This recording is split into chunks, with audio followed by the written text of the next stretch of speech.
Friends, எல்லாத்துக்கும் அஸ்ஸலாமு அலைக்கும். இன்றைக்கி நம்ம வீடியோவில் என்ன பார்க்க போகிறோன்னு பார்த்தீங்கன்னா, ஜிப்டையை வச்சு எனக்கு தெரிஞ்ச யூஸ்ஃபுல்லான ஐடியாஸ் தான் ஃப்ரெண்ட்ஸ் பார்க்க போகிறோம். வாங்க ஃப்ரெண்ட்ஸ், வீடியோக்குள்ளே போகலாம்.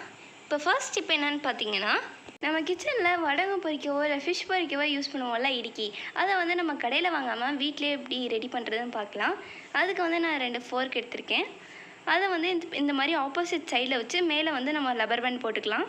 இது வந்து கொஞ்சம் டைட்டாக இருக்கணுன்றதுக்காக நான் 2 லப்பர் பேண்ட் போட்டிருக்கேன். லப்பர் பேண்ட் வந்து கொஞ்சம் மேலே ஏற்றியே போட்டுக்கோங்க. நீங்கள் கீழே போட்டிங்கன்னா அது கொஞ்சம் ரொம்ப லூஸாக இருக்கும். இந்த இடுக்கி வந்து நம்ம வீட்டிலே சூப்பராக செஞ்சாச்சு. நம்ம கடையில் வாங்க வேண்டிய அவசியமே இல்லை. நம்மக்கிட்ட 2 ஃபோர்க்கும் 2 லப்பர் பேண்டும் இருந்தாலே போதுங்க. நம்ம வீட்டிலே இடுக்கி செஞ்சிடலாம். இந்த டிப்ஸ் உங்களுக்கு பிடிச்சிருந்துச்சுன்னா நீங்களே வீட்டில் ட்ரை பண்ணி பாருங்கள். இப்போ வாங்க நெக்ஸ்ட் டிப் என்னன்னு பார்க்கலாம்.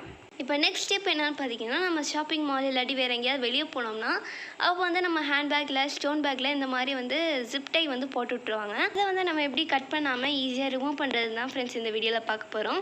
அதுக்கு வந்து நான் ஒரு சேஃப்டி பின் எடுத்திருக்கேங்க. வந்து நம்ம இந்த ஜிப் டையில் வந்து ஒரு லாக் கொடுத்துருப்பாங்கல்ல, அதில் வந்து சைடில் வந்து உங்களுக்கு 2 ஹோல்ஸ் தெரியும். அதுக்குள்ளே வந்து இந்த சேஃப்டி பின்னை விட்டுருங்க. சேஃப்டி பின் வந்து வெளியே வரணும். அதுக்கடுத்து நீங்கள் அதை ரிமூவ் பண்ணி பார்த்தீங்கன்னா ஈஸியாக வந்துடுங்க. சேஃப்டி பின் இருந்தாலே போதுங்க. நம்ம ஈஸியாக அந்த மாதிரி ஜிப் டை வந்து ஓப்பன் பண்ணிடலாம். உங்களுக்கு பிடிச்சிருந்துச்சுன்னா நீங்களே வெயிட்ல வந்து ட்ரை பண்ணி பாருங்க. வாங்க ஃப்ரெண்ட்ஸ், அடுத்த டிப்ஸ் என்ன. நம்ம ஃபோனுக்கு சார்ஜ் பண்ணோம்னா நம்ம கீழே வந்து ஒரு டேபிள் வச்சு தான் சார்ஜ் போடுவோம். அதுக்கு பதிலாக நம்ம இந்த ஜிப் டையை வச்சு ஒரு ஃபோனுக்கு அழகாக ஸ்டாண்ட் மாதிரி செஞ்சுக்கலாம் ஃப்ரெண்ட். அது எப்படி செய்யறேன்னு இந்த வீடியோவில் பார்க்கலாம். அதுக்கு வந்து நான் ஒரு 3 ஜிப் டை எடுத்துருக்கேன். அதுலேருந்து ஒன்று இந்த அடாப்டர் மேலே சென்டரில் வந்து நம்ம இந்த மாதிரி மாட்டிக்கலாம். இதை வந்து நம்ம ரொம்ப டைட்டாக மாட்டிடாமல் கொஞ்சம் லூஸாகவே மாட்டுவோம்.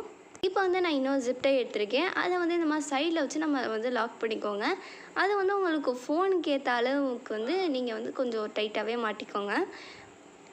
இதே வந்து உங்கள் ஃபோன் கொஞ்சம் பெருசாக இருந்துச்சுன்னா நீங்கள் வந்து கொஞ்சம் பெரிய ஜிப் டையாக எடுத்துக்கோங்க. இப்போ அந்த மாதிரி எனக்கு ஃபோனுக்கு ஏற்ற சைஸுக்கு வந்து நான் அந்த மாதிரி மாட்டியிருக்கேன்.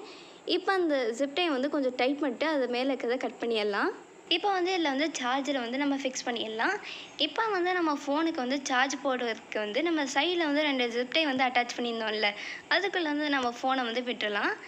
இப்போ வந்து நம்மளுக்கு சார்ஜ் போட எந்த ஒரு டேபிளோ இல்லை எதுவுமே தேவையில்லைங்க. நம்மளுக்கு வந்து ஈஸியாக சார்ஜர் பக்கத்துலேயே வந்து நம்ம சார்ஜ் போட்டுக்கலாம். இந்த டிப்ஸ் வந்து நம்மளுக்கு வந்து ரொம்ப யூஸ்ஃபுல்லாகவே இருக்குங்க. இந்த டிப்ஸை நீங்களும் வீட்டில் ட்ரை பண்ணி பாருங்கள். இப்போ அடுத்த டிப்ஸ் என்னன்னு பார்க்கலாம். இப்போ இந்த டிப்ஸ் வந்து செய்ய நான் ஒரு 2 ஜிப் டை எடுத்துருக்கேங்க. அதை வந்து என் ஃபோனுக்கு ஏற்ற மாதிரியான சைஸில் வந்து நான் லாக் பண்ணி வச்சுருக்கேன். நம்ம இந்த ஜிப் டைக்குள்ளே வந்து நம்ம ஃபோனை வந்து இன்சர்ட் பண்ணி வச்சுக்கலாம். இப்போ வந்து நம்ம எடுத்து வச்சுருக்க ஜிப் டைலேருந்து ஒன் சைடு வந்து நம்ம ஒரு ஜிப் டை மாட்டிக்கலாம். அதே மாதிரி இன்னொரு சைடும் வந்து நம்ம மாட்டிக்கலாம். இப்போ நம்மளுக்கு மிச்சம் இருக்கிறது வந்து நம்மளுக்கு ஒரு ஸ்டாண்டு மாதிரி இருக்குங்க. நம்ம இனிமேல் மொபைலுக்கு ஸ்டாண்ட் வாங்கணுங்கிற அவசியமே இல்லைங்க. நம்மளுக்கு வீட்டில் வந்து ஒரு ஜிப் டை இருந்தாலே போதுங்க. நம்ம ஈஸியாக வந்து இந்த மாதிரி ஃபோன் ஸ்டாண்ட் செஞ்சிடலாம். இதை வந்து நம்ம என்ன பண்ணாலுமே கீழே விழுகாதுங்க. நம்மளுக்கு வந்து இந்த ஸ்டாண்ட் வந்து கொஞ்சம் ஸ்ட்ராங்காகவே நிற்கும். பாருங்கள், நான் என்ன பண்ணாமே அது கீழே விழுகாது. நம்மளுக்கு வந்து ஃபோன் யூஸ் பண்ணவும் ரொம்ப கம்ஃபர்டபுளாகவே இருக்குங்க கீழே வச்சு பார்க்க. பிடிச்சிருந்தா இந்த டிப்ஸை வந்து நீங்கள் யூஸ் பண்ணி பாருங்கள். ரொம்ப யூஸ்ஃபுல்லாகவே இருக்கும். இப்போ வாங்க ஃப்ரெண்ட்ஸ், நெக்ஸ்ட் டிப்ஸ் என்னன்னு பார்க்கலாம். இப்போ இந்த டிப்ஸில் வந்து நம்ம என்ன பார்க்க போகிறோம் பார்த்தீங்கன்னா, நம்மள்ட்ட இந்த மாதிரி வந்து ஹேண்டில் உடஞ்ச கப்பெல்லாம் இருக்குங்க. இதை வந்து நம்ம தூக்கி போட்டுருவோம். இதை வந்து நம்ம தூக்கி போடாமல் எப்படி ரீயூஸ் ஐடியாஸ் தாங்க ஃப்ரெண்ட்ஸ் பார்க்க போகிறோம். அதுக்கு வந்து நான் ஒரு 2 லப்பர் பேண்ட் எடுத்திருக்கேன். அதை வந்து இந்த கப்பில் வந்து மாட்டிக்கலாம். இப்போ வந்து இதுக்கு நான் 2 ஜிப் டையும் எடுத்திருக்கேங்க. இப்போ இதுலேருந்து ஒரு ஜிப் டை எடுத்து இந்த லப்பர் பேண்ட்குள்ளே விட்டு நம்ம வந்து இதை டைட் பண்ணிக்கலாம். இதை வந்து நமக்கு ஃபிங்கருக்கு ஏற்ற அளவுக்கு வந்து நம்ம வந்து டைட் பண்ணிக்கோங்க. இப்போ இதே மாதிரி இன்னொரு ஜிப் டையும் எடுத்து நம்ம லாக் பண்ணிக்கலாம். இது வந்து நம்ம கப்புக்கு வந்து ஒரு ஹேண்டில் மாதிரி இருக்குங்க. இப்போ மிச்சம் இருக்கிறத வந்து நம்ம கட் பண்ணிக்கலாம். இப்போ பாருங்க, நம்மளுக்கு வந்து சூப்பரான ஒரு கப்புக்கு வந்து ஹேண்டிலும் ரெடி ஆயிடுச்சு. இது வந்து உங்களுக்கு ரொம்ப டைட்டாகவே இருக்குங்க. கீழே மக்கு வந்து விழுகாது.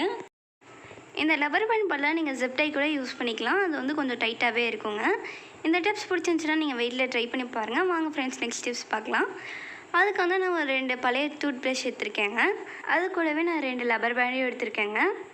இப்போ நான் வைக்கிற மாதிரி நீங்கள் வந்து டூத் ப்ரஷ் வச்சுட்டு ஒரு லப்பர் பேண்டை வந்து கீழே வந்து நீங்கள் போட்டுருங்க. இப்போ அதே மாதிரி மேலே அந்த இடத்துலையும் வந்து நீங்கள் லப்பர் பேண்ட் வந்து போட்டுருங்க. இப்போ நம்ம இந்த ப்ரஷ்ஷை எதுக்கு யூஸ் பண்ண போகிறோம்னா க்ளீனிங் பண்ண தான் ஃப்ரெண்ட்ஸ் யூஸ் பண்ண போகிறோம். இதை வந்து ரொம்ப மெலிசான ஜன்னல் கம்பி இல்லாட்டி வந்து இந்த மாதிரி ஏர் கூலர், டேபிள் ஃபேன் இந்த மாதிரி இதுக்கெலாம் நீங்கள் வந்து க்ளீன் பண்ண யூஸ் பண்ணிக்கலாம். ரொம்ப யூஸ்ஃபுல்லாகவே இருக்குங்க. இந்த டிப்ஸ் பிடிச்சிருந்துச்சுன்னா மறக்காமல் நீங்கள் வீட்டில் வந்து ட்ரை பண்ணி பாருங்கள். இவ்வளோ நேரம் வீடியோவை பொறுமையாக பார்த்தவங்க எல்லாத்துக்கும் ரொம்ப ரொம்ப தேங்க்ஸ். தேங்க்யூ ஃபார் வாட்சிங். அஸ்ஸலாமு அலைக்கும்.